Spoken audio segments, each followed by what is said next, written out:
Hi there, and welcome to FMCG by Alex. Today, I would like to talk to you about touch points and reporting, how you can stay on top of your performance. So, let's start with the basics structuring your team. My first piece of advice is limit the layers between you and the people who face the customers. So, more management sound tempting. More managers means more control, means you might get more things done. That is in theory. In practice, it works differently. What is very important for your team is that everybody has a very clear responsibility and accountability. That sounds very logical, but most organizations don't have that. It's just a position. The definition of the position is not entirely clear, or it's too long, too short. It has to be just right. So people have to be very clear in what they need to achieve. When things go wrong, that is the accountability part. When things go wrong, what do I need to do? Am I responsible for this? Am I accountable for this? So if it goes wrong, you're the one everything points to. Not to scare them, not to cut someone's head off when something goes wrong. That is not the way to manage people. But clearly, okay, this is my thing. I need to handle this. Sense of ownership. Then you have practicality versus traditional organization. So a lot of companies have this, they're not formed yesterday. Startups are maybe an exception, but most of the FMCG companies in the world are traditional organizations. So they've evolved maybe even from 2 centuries ago, 1800s in some cases to early 1900s, where they evolved their organization, from national to maybe international operations, and positions and roles have changed, and yes, many have evolved, but there are also a lot of old-fashioned organizational structures, basically. So the point is that when you have a chance to reorganize it, don't you know shy away from the fact that a practical way of doing things. So let's say, for example, you have yourself, yeah, frontliners, and that there has to be a manager in between because your level is so much higher than the level of the guy or the lady who is in the front line. Have them report directly to you if you can handle it, so the information flow. And if it is beneficial for you to really know what's going on firsthand, so is there is a manager in between, that means a filter. Every layer of management is a filter, basically. And a filter can be good but can also be bad because you will not get everything that you need to know. So this is the purpose, I think, also of management in a or managers in a traditional sense, is to filter information to the top. So you get a lot of clutter from the frontliners. The first layer of managers actually creates the management information for the more senior managers and then also the leadership to act on. This practicality is something that I've seen, like for startups, it's very easy to change because your startups are like, this lump of clay that you can still mold into, the sales organization, you can still mold into any form that you want. So FMCG startups are not that many, I know, but there are a few. And traditional organizations, yeah, you need to have some leeway inside of your department, in your division or business unit that you are trying to restructure. So don't shy away from that because a lot of these companies have, yeah, I guess a remnant of past times and what happened before. So when technology was not yet replacing humans, you needed more people to do the same job, or cost structure, salaries also increase every year. So don't shy away from that. That's what I'm trying to say. Then we come to the part of oversight and structure. The rule of thumb for me is the more experience someone has, the less oversight he or she needs. Now, that sounds very logical also. In practice, that you have managers who feel like, oh, I need to really be in control of everything because if something goes wrong, the quality is not up to my expectations or the expectations of my boss. I look bad, therefore maybe my job is on the line. So this you see in large companies happening more often than in startups, obviously. But my experience so far has been that the more experienced people you hire, so you hire people who have done it before, people who have a good mind, a good brain, and know how to use it. So They know what to do. You don't need to hold their hand. You don't need to tell them how to do it, or control their work. Other than discipline, obviously, but you don't have to control the work or the quality of their work. They have been doing it for a while.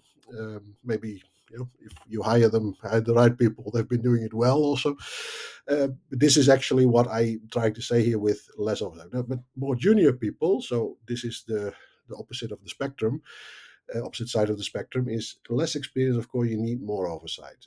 Not so much because you can't trust them, but because they didn't do it. They didn't do it yet. So for them to train them up, yeah, you can't just throw someone into the deep end of the pool and say, "Hey, swim," without learning to do all the movements for swimming. So similarly with the job, you need to ease someone in. So more oversight, meaning more hand holding, more structure.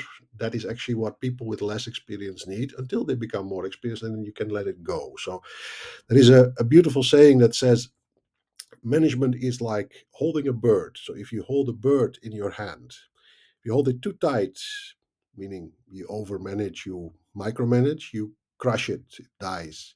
If you leave it too tight, if too loose, it will fly away. So I guess, yeah, the real challenge of management is like not letting the bird fly away and not killing it either. So it's just the right amount of grip, and it really, yeah, determines was it. It depends really on the people you have, on experience level, on the personalities, and also the type of company, of course. Like what is the type of work they're doing.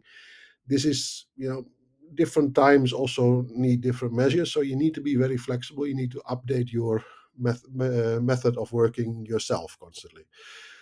Then plan touch points based on your team's preferences. Now, what does that mean? That I've been on the receiving end and on the dealing end actually of this. I used to, when I was starting out as an entrepreneur, I used to call my team into the office and lecture them and share all sorts of big plans. I used to do that in my first jobs in Indonesia as well. Yeah, I have to apologize to all my former team members for boring them to tears probably with this, because every single time your boss calls you into his office and says, okay, now we're going to go over your work, we're going to go over details that you know much more about than your boss, it's a waste of time. So in the end, I would say, if your boss calls you in, it better be for some direction, for some strategic direction, for we have to downsize half the company because we're in trouble, or we're going to expand because we have extra budget to add more people. So can you please plan for that? So these touch points, that's what I'm trying to get to, is meetings, especially one-on-one meetings, meetings that are structured, maybe also ad hoc meetings that you are having with your team. So your team, again, every individual is different. So some of these people actually might really enjoy a lot of touch points where you need more structure, you need more time alone with the boss, you need to share your thoughts. Everybody's different. Like I said, most of them, trust me, most of them will just say, leave me alone, I need to do my job. Every time you call me up for a meeting, you are getting me out of my zen moment, out of my focus, and I have to sit there, smile, and listen to you ranting about something that I know much better than you.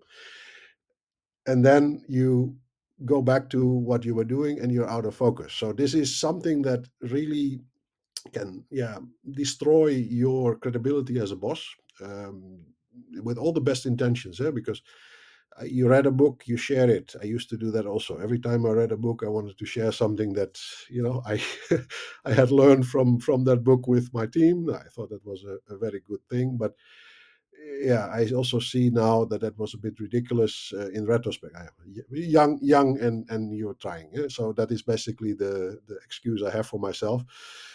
The thing with your team's preferences, like I said, most of these people would like to be left alone. There are some people that need a little bit more guidance, a little bit more structure.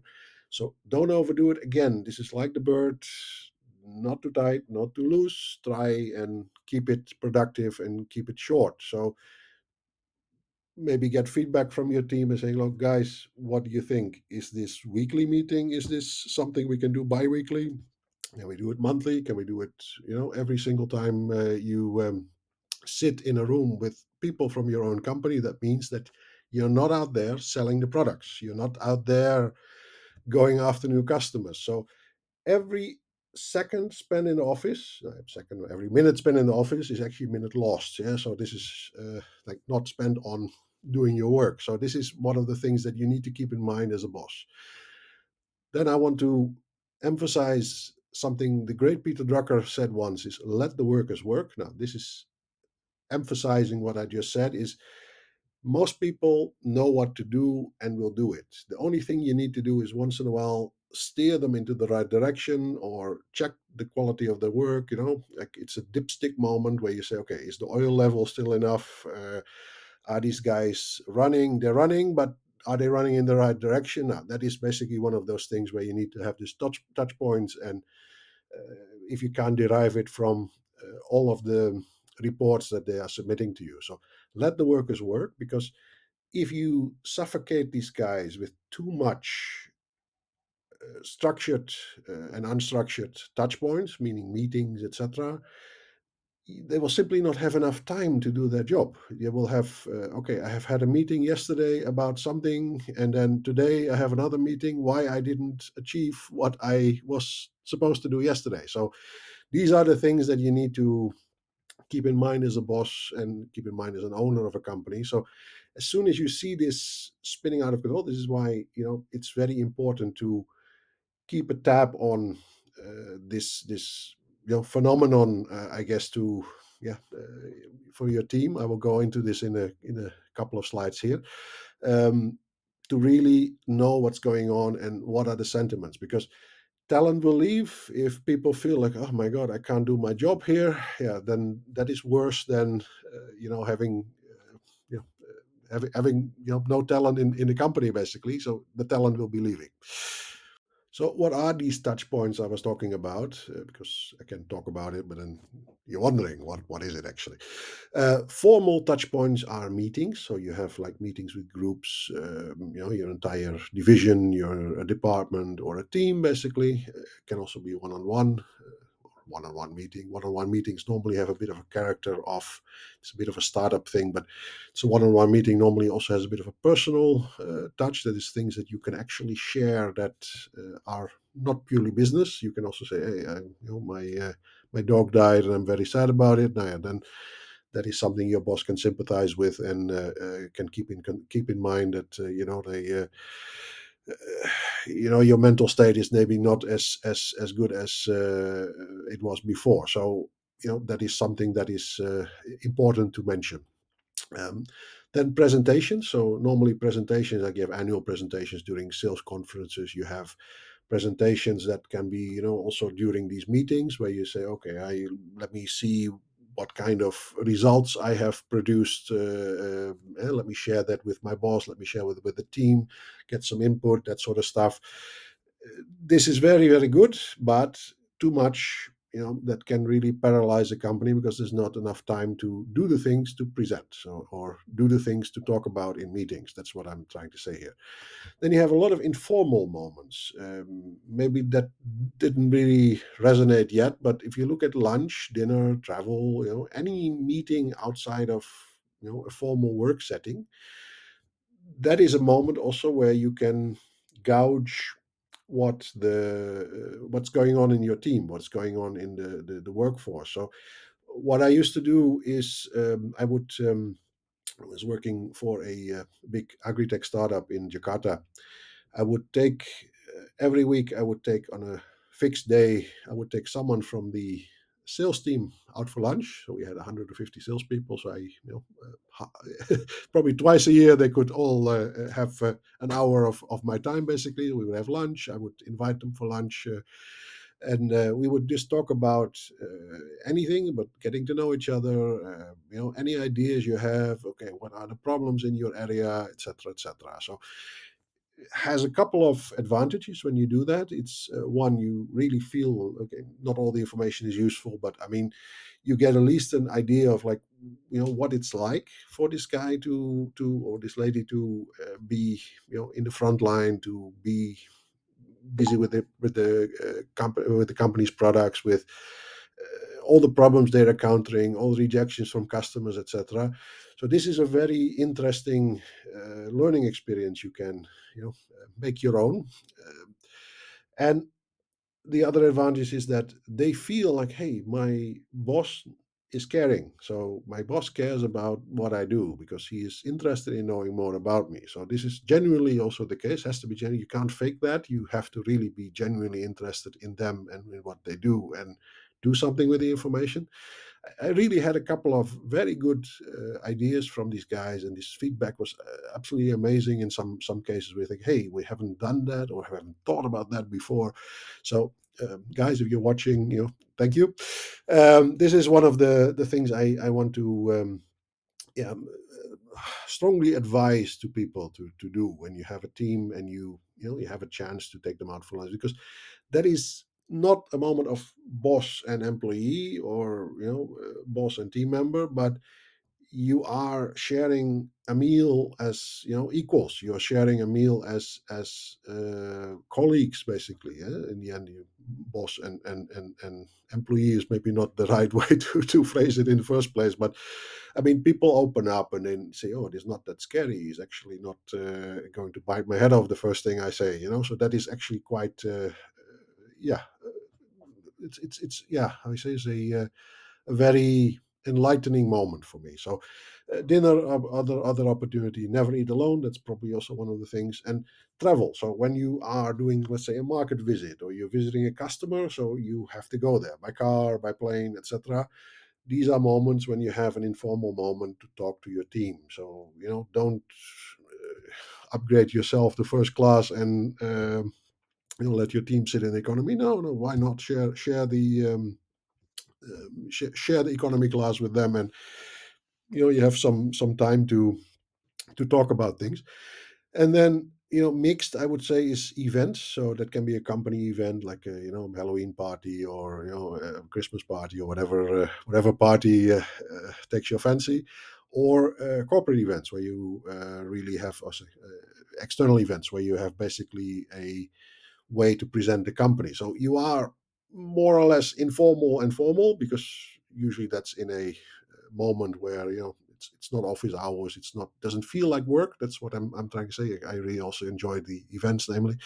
It doesn't feel like work, but can be quite tiring, obviously. But you have a moment to also, in between, see how people are feeling, how people are reacting. So you have to be a little bit of a amateur psychologist to really gauge what people are about. Then we come to reporting.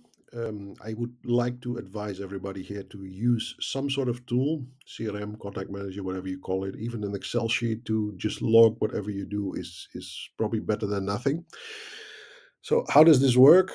You have phone calls, you have meetings, you send emails. Every single moment that you touch the customer in a virtual or real way, like a real meeting, or you email them, or you have a Zoom meeting, you log it. So you log the results. So I've talked to this guy and we agreed on blah, blah, blah. Or we discussed this, but there's no agreement. So the reason for this is twofold.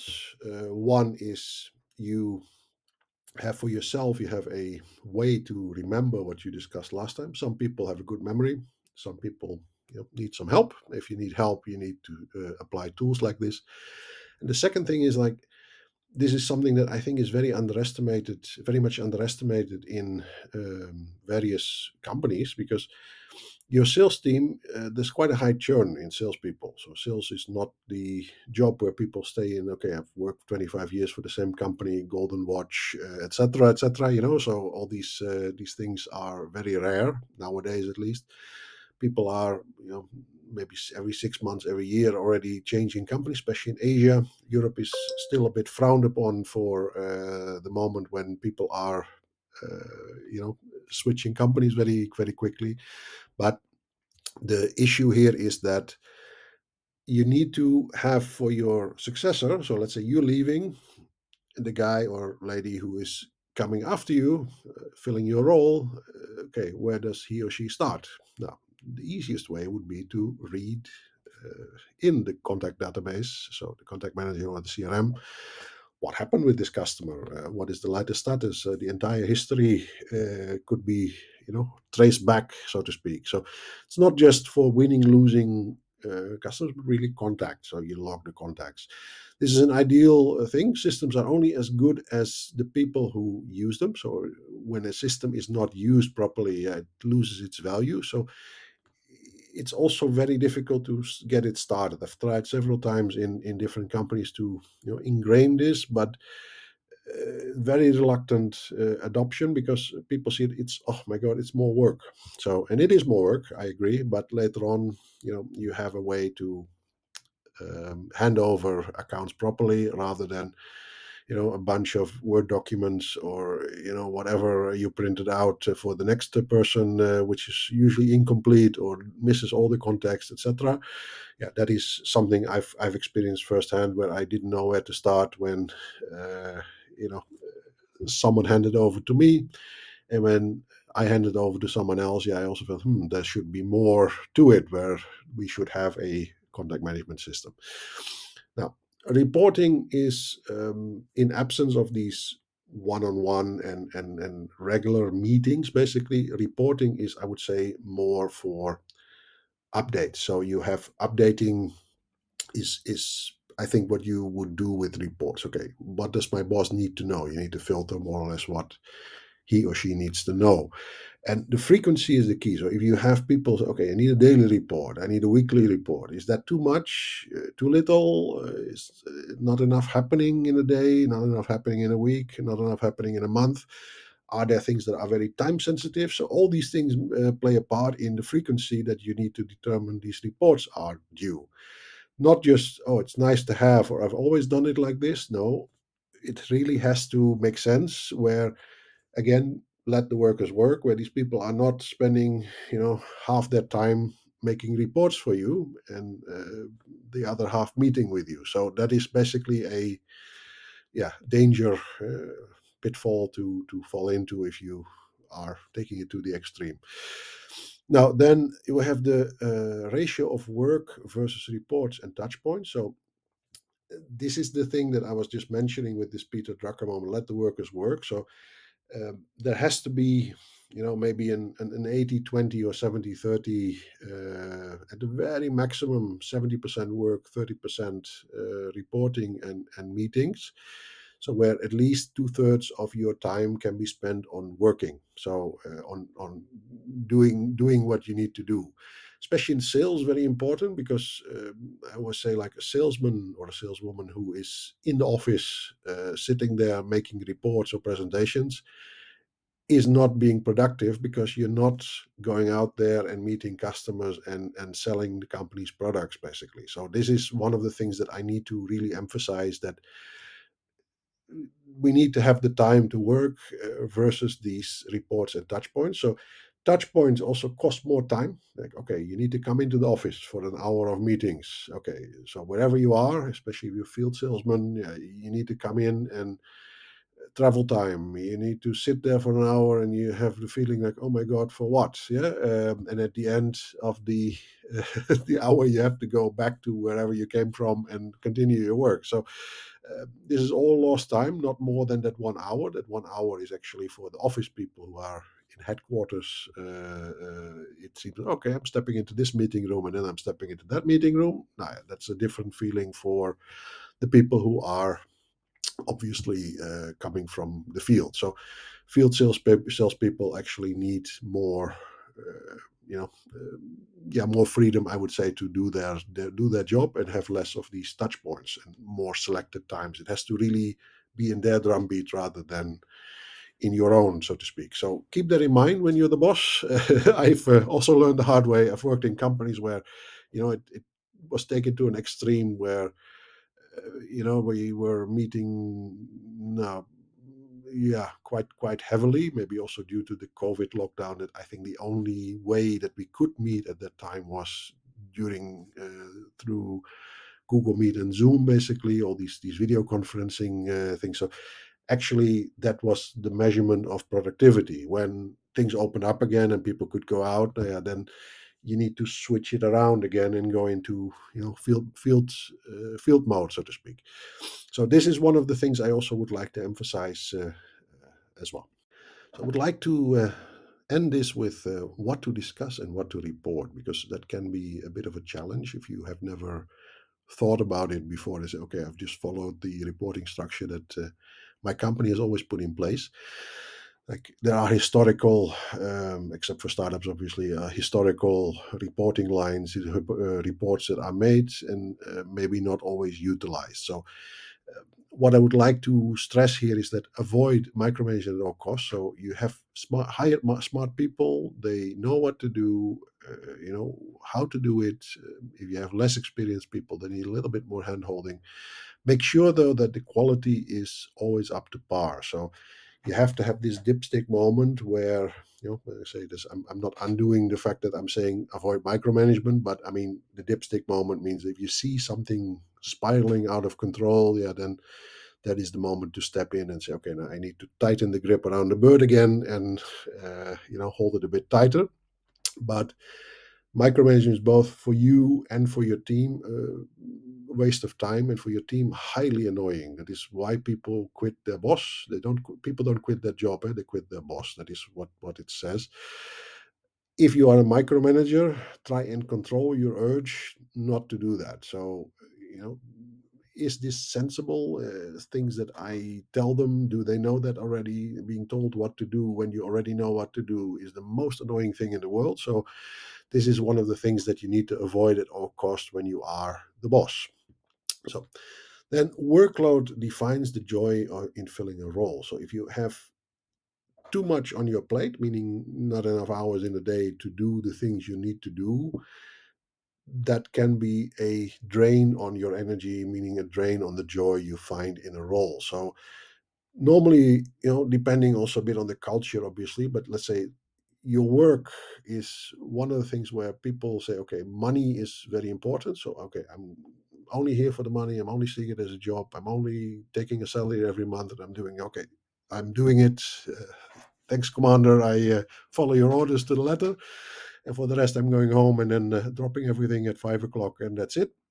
But most people need to have this pat on the back. They need to have appreciation for what they do.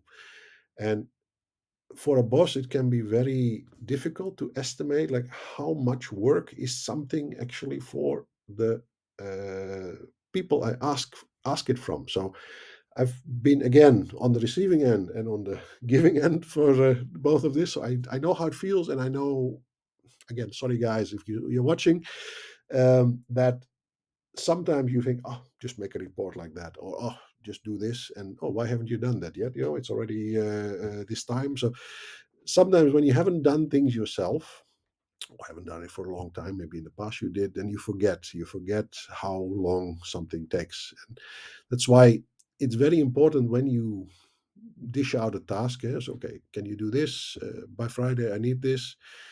Do you think that you can do it by Friday, or do you need more time? So, and even if someone the next day comes back to you and says, oh, hey, sorry, I actually need a little bit more time. I miscalculated how much work it was.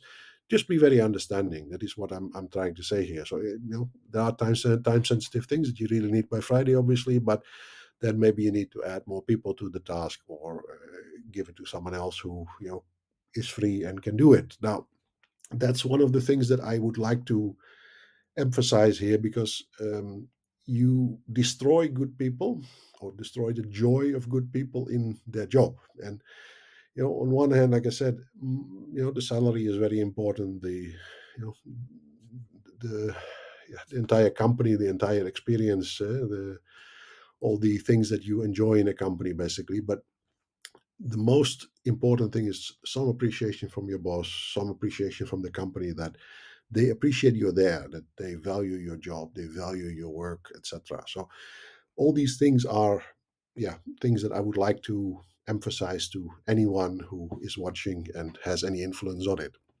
Now, uh, Then I repeat myself a little bit from the previous slide, but limit discussion to coordination. So whenever you need to do the work together, so okay, it's just dividing tasks. That is basically the discussion part. Um, and the reports, okay, can you update us on this? Now, that is something you can read in a report. Everybody can read that. So rather than wasting time of people who might not have anything to do with it, you do that. So we've come to the end. Thank you for watching. Please don't forget to like and subscribe, and I see you in the next video.